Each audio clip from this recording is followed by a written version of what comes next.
Assalamualaikum warahmatullahi wabarakatuh. Selamat pagi. Saya Novia Angela Purba dengan NIM 1950-9050-0111-048 dari Prodi S1 Statistika Universitas Brawijaya akan menjelaskan materi mengenai T-kuadrat hoteling dan penggunaannya pada studi kasus.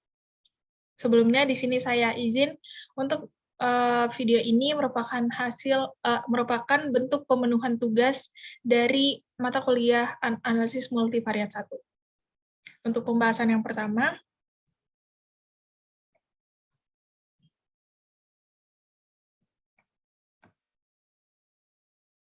apa itu T-kuadrat hoteling?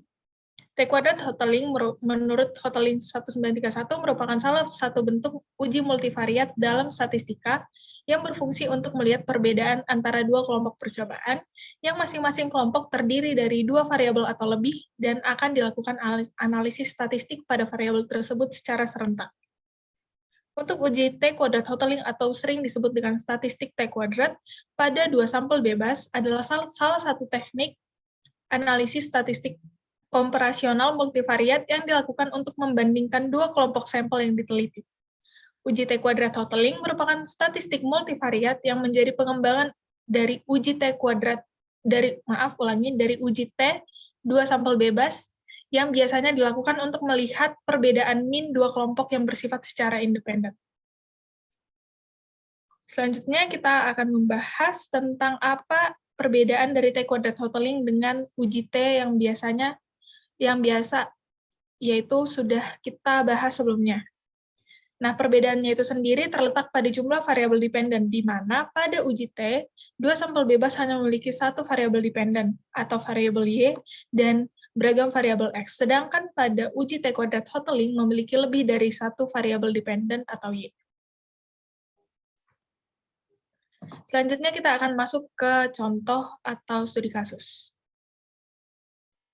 Pada kasus berikut diberikan dua kelompok data, di mana kelompok data pertama atau percobaan pertama menghasilkan data dari anak laki-laki yang berusia 2 tahun di dataran tinggi di Asia, di mana setiap anak akan diukur tinggi badan, lingkar dada, dan lingkar lengan atas dalam satuan sentimeter.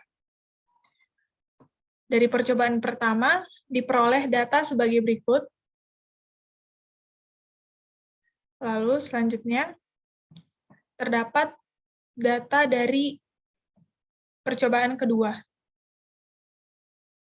di mana data dari percobaan kedua ini berisi hasil pengukuran pada anak perempuan yang berada di dataran tinggi di Asia, yang diukur dengan indeks ukur yang sama dengan data sebelumnya, yaitu tinggi badan, lingkar dada, dan lingkar lengan atas dalam satuan sentimeter.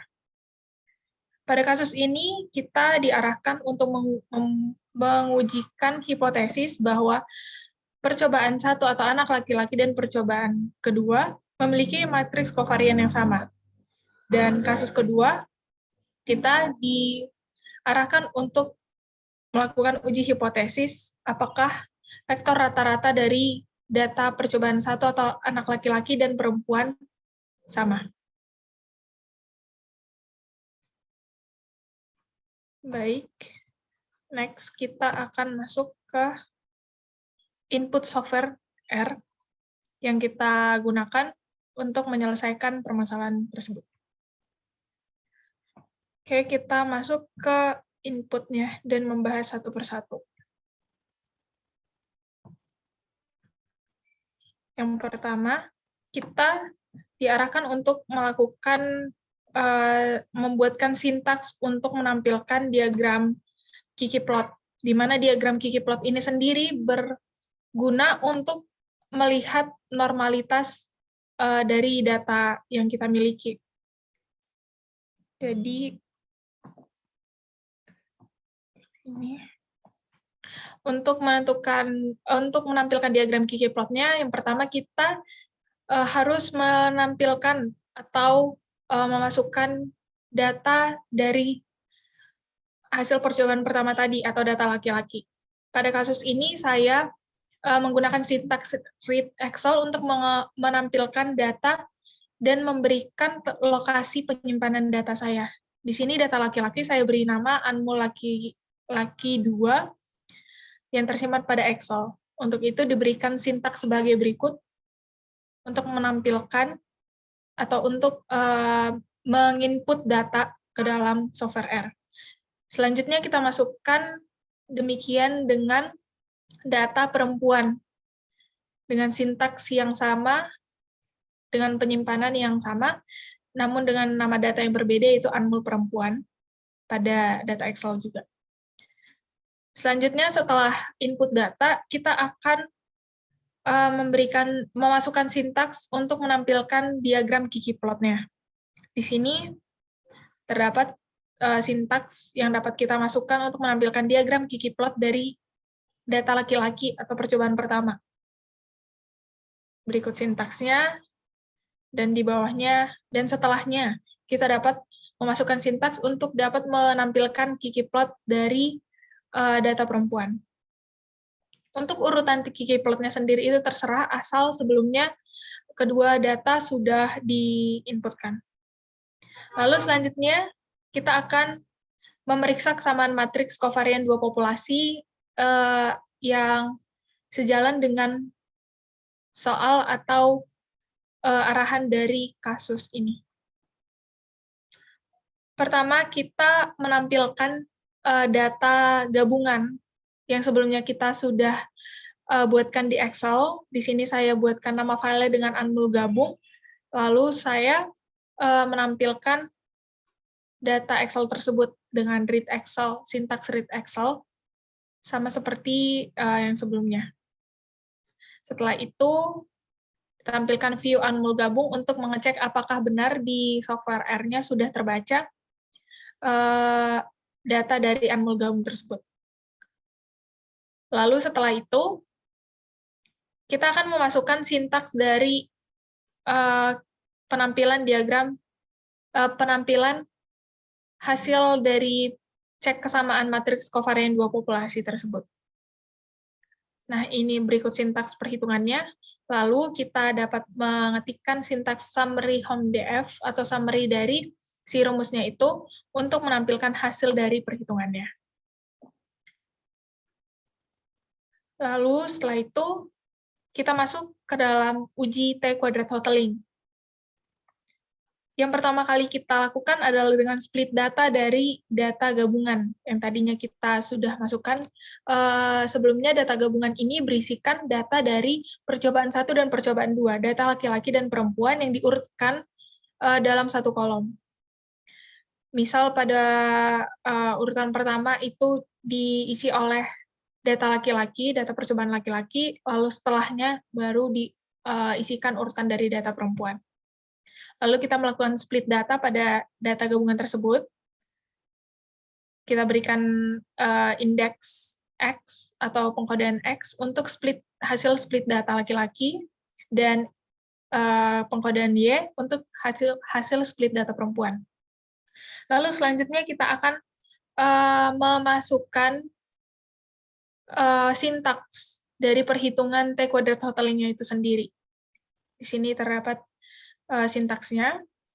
Lalu, sama seperti sebelumnya, kita membuatkan sintaks summary dari rumus perhitungannya untuk menampilkan hasil dari perhitungan T kuadrat totaling. Baik, selanjutnya kita masuk ke dalam pembahasan output dari software R itu sendiri. Output dari input yang sudah kita masukkan tadi, sintaksnya.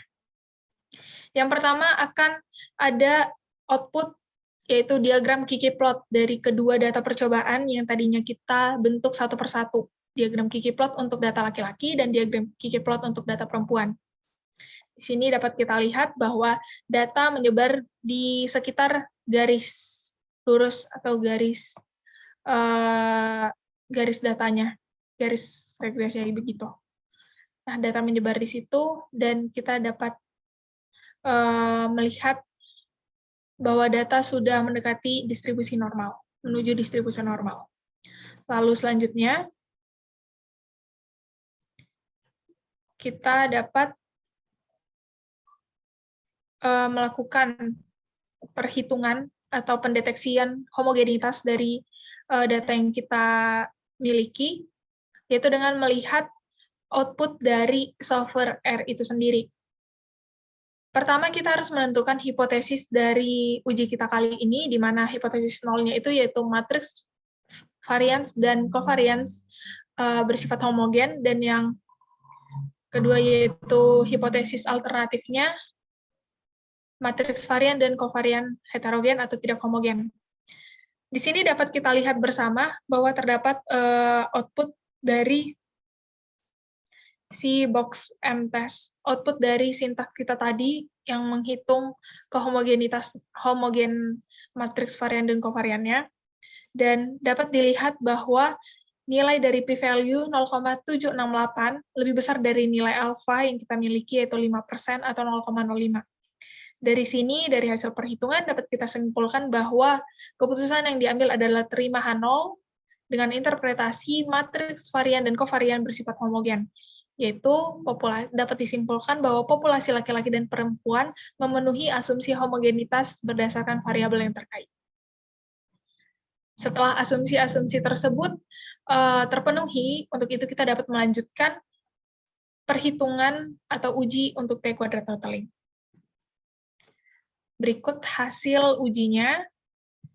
Sama seperti uji sebelumnya, kita harus menentukan terlebih dahulu hipotesis yang akan kita gunakan, di mana hipotesis nolnya itu vektor min nilai tinggi CC dan MUAC laki-laki sama dengan perempuan. Dan H1-nya itu, di sini maaf ada sedikit kesalahan, di sini tidak sama dengan perempuan. Oke, baik. Di sini dapat kita lihat bahwa terdapat output dari sintaks yang kita masukkan tadi, dan dari output ini dapat kita lihat hasil dari perhitungan T-kuadrat Hotelling. Di sini kita menemukan hasil perhitungan dari T-kuadrat Hotelling-nya, yaitu 5,311726, yang dimana terletak lebih rendah atau lebih kecil dari nilai dari T-tabelnya, yaitu 14,163.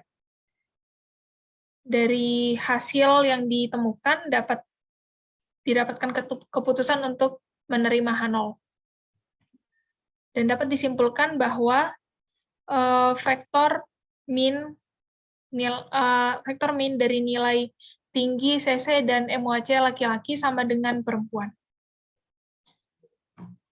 Baik, sekian kurang lebih penjelasan dari saya. Untuk kurang lebihnya saya mohon maaf, dan semoga presentasi ini dapat berguna untuk kita semua ke depannya. Wassalamualaikum warahmatullahi wabarakatuh. Selamat pagi.